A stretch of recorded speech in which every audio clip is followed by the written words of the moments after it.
अस्सलाम वालेकुम वीवर्स। आज मैं आपको बनाना सिखाऊंगी गंदलों का साग, यानी कि गंदलां दा साग पंजाबी में मैं बोलूं। और सारी टिप्स मैं आपके साथ शेयर करूंगी जिससे कि ये साग बहुत ही ग्रीन बनेगा और इसका कलर बिल्कुल भी ख़राब नहीं होगा, जैसा कि आपको नज़र आ रहा है। साथ में हम मकई की रोटी के साथ इसको सर्व करेंगे। मोबाइल से तो चलिए करूँगी। बिस्मिल्लाहिर्रहमानिर्रहीम के साथ हम बनाना शुरू करते हैं। यहाँ पर मेरे पास है 2 किलो साग। गंदलों का साग मैंने लिया है और इसके मोटे डंठल निकाल के, पीले पत्ते निकाल के अच्छी तरह मैंने काट लिया है। और अच्छी तरह आपने इसको वॉश करना है, 2 से 3 बार पानी निकालना है किसी भी छलनी में। साथ में है 1 kg पालक, 6 से 7 जवे हैं लहसुन के और 5 से 6 अदद हैं हरी मिर्चें। एक गट्ठी है बाथू की। ये एक जड़ी बूटी होती है जो कि इस साग में ज़रूर डाली जाती है। तो चलिए बनाना शुरू करते हैं। यहाँ पर एक बड़ा पतीला आपने लेना है और सिर्फ 1 गिलास आपने पानी डालना है। लीटरों के हिसाब से पानी नहीं इसमें जाता। और सबसे पहले हम डालेंगे साग। और अगर आप घबरा जाएं कि जी ये तो फुल भर गया, तो ऐसी कोई बात नहीं है। अगर आप देख भी लेंगे ना तो इस वक्त वो भी भर जाएगी। साग डालने के बाद मैं अब इसको सिर्फ 10 मिनट के लिए कवर अप करूँगी ताकि साग नीचे बैठ जाए और फिर हम इसका अगला स्टेप करें। तो आपके सामने 10 मिनट में हमारा देगचा आधा खाली हो चुका है और साग नीचे बैठ चुका है। और अब हम इसमें शामिल कर देंगे पालक। व्यूअर्स, इस बात का आपने ख्याल रखना है कि आपने अच्छी तरह साग और पालक को धोना है। इसमें मट्टी रेत वगैरह बिल्कुल भी नहीं रहनी चाहिए। पालक डालने के बाद भी मैंने इसको कवर अप किया था और अब आपके सामने अभी भी काफ़ी जगह खाली हो चुकी है। और अब हम इसमें शामिल कर देंगे बाथू। बाथू अगर आप नहीं ऐड करना चाहते तो स्किप कर सकते हैं, वैसे अगर ऐड करेंगे तो इसमें टेस्ट का इजाफा ही होगा। बाथू डालने के बाद अब मैं इसमें डालूँगी हरी मिर्चें और लहसुन। प्याज इसमें बिल्कुल भी नहीं जाता और ना ही टमाटर वगैरह इसमें डाले जाते हैं। वीवर्स, साग हर घर में सर्दियों में बनाया जाता है और बहुत ही शौक़ से खाया जाता है। ख़ास करके पंजाब में तो ये बहुत ही पसंद किया जाता है। और अब मैं इसमें डालूँगी 1 टेबलस्पून नमक।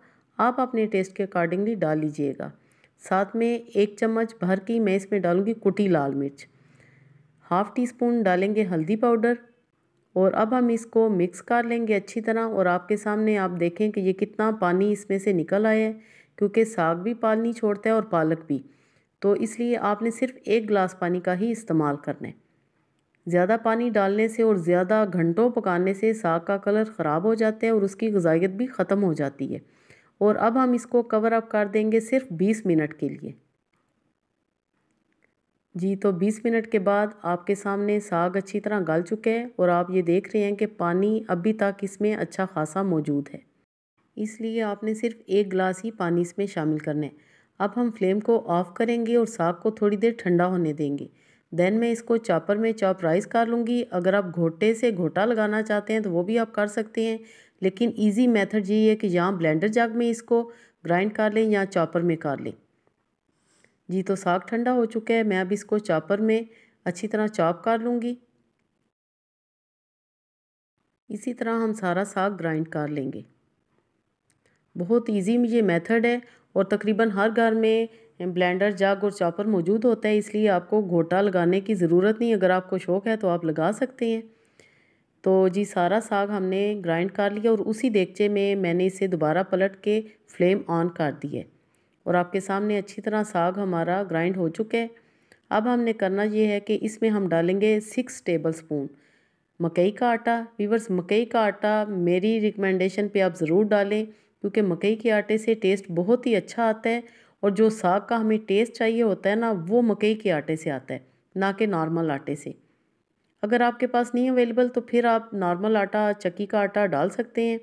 अच्छी तरह हमने आटे को मिक्स करना है और तकरीबन 5 से 10 मिनट तक हमने साग को अच्छी तरह पका लेना है, यानी कि इस तरह आपने चम्मच चलाते जाना है। 10 मिनट तक हमने मज़ीद साग को पकाना है। जी, तो अब आपके सामने साग हमारा रेडी हो चुका है। अब हम इसको लगाएंगे तड़का। तड़के के लिए वीवर्स, मैंने 4 से 5 अदद लहसुन के जवे बारीक काट लिए हैं और तकरीबन 1/3 कप मैं इस्तेमाल करूँगी इसमें देसी घी। आप देसी घी नहीं है तो नॉर्मल घी भी इस्तेमाल कर सकते हैं और ऑयल का भी इस्तेमाल कर सकते हैं। साथ ही में मैंने इसमें डाला है 1 टीस्पून सफ़ेद ज़ीरा और 1 टीस्पून हम इसमें डालेंगे कुटी लाल मिर्च। कुटी लाल मिर्च डालने से क्या ही टेस्ट आता है और क्या ही कलर इस पे आता है। तड़का हम लगाएंगे माशाल्लाह आपके सामने, आप ये कलर चेक करें, ग्रीन और रेड का कॉम्बिनेशन। साग का कलर ज़रा भी ख़राब नहीं हुआ। अमूमन ऐसा होता है कि हम साग पकाते हैं, घंटों पकाते रहते हैं और आखिर में वो बिल्कुल ब्लैक हो जाता है और ना ही उसमें ग़ज़ाइयत रहती है और ना ही उसका कलर वैसा रहता है। तो इसी तरह आपने सारी रेसिपी को फॉलो करना है। इंशाल्लाह आप मेरे तरीके से साग बनाएंगे तो आपको मज़ा आ जाएगा। और एक और बात मैं आपको बताऊं व्यूअर्स, मैंने सारे साग में एक साथ तड़का लगा दिया। ये नहीं कि आप बार बार पैन में घी डालें, तड़का बनाएं और फिर थोड़ा थोड़ा साग करके इस्तेमाल करें। आप इस तरह तड़का लगाएं एक साथ और देन आप किसी वक्त भी आप गर्म करके इसको खा सकते हैं बिना किसी तड़के के। अगर आप दोबारा से पैन में घी डाल के तड़का लगाना चाहते हैं तो आप लगा सकते हैं, वैसे ये बिल्कुल रेडी है जी। तो माशाल्लाह मैं इसको सर्व कर रही हूँ मकई की रोटी के साथ। ये रेसिपी भी मैं आपके साथ शेयर कर चुकी हूँ। मेरे चैनल पे आपको 2 तरह की मकई की रोटी की रेसिपी मिलेगी, तो बनाएं और इन्जॉय करें। आई होप कि ये रेसिपी आपको ज़रूर पसंद आएगी। लाइक ज़रूर कीजिएगा, चैनल पे नए हैं तो ज़रूर सब्सक्राइब करें इसी तरह की मज़े की ऑथेंटिक रेसिपीज़ के लिए। अल्लाह पाक हम सब का दस्तरखान हमेशा वसी रखे। Thanks for watching. Next video तक के लिए अल्लाह हाफिज़।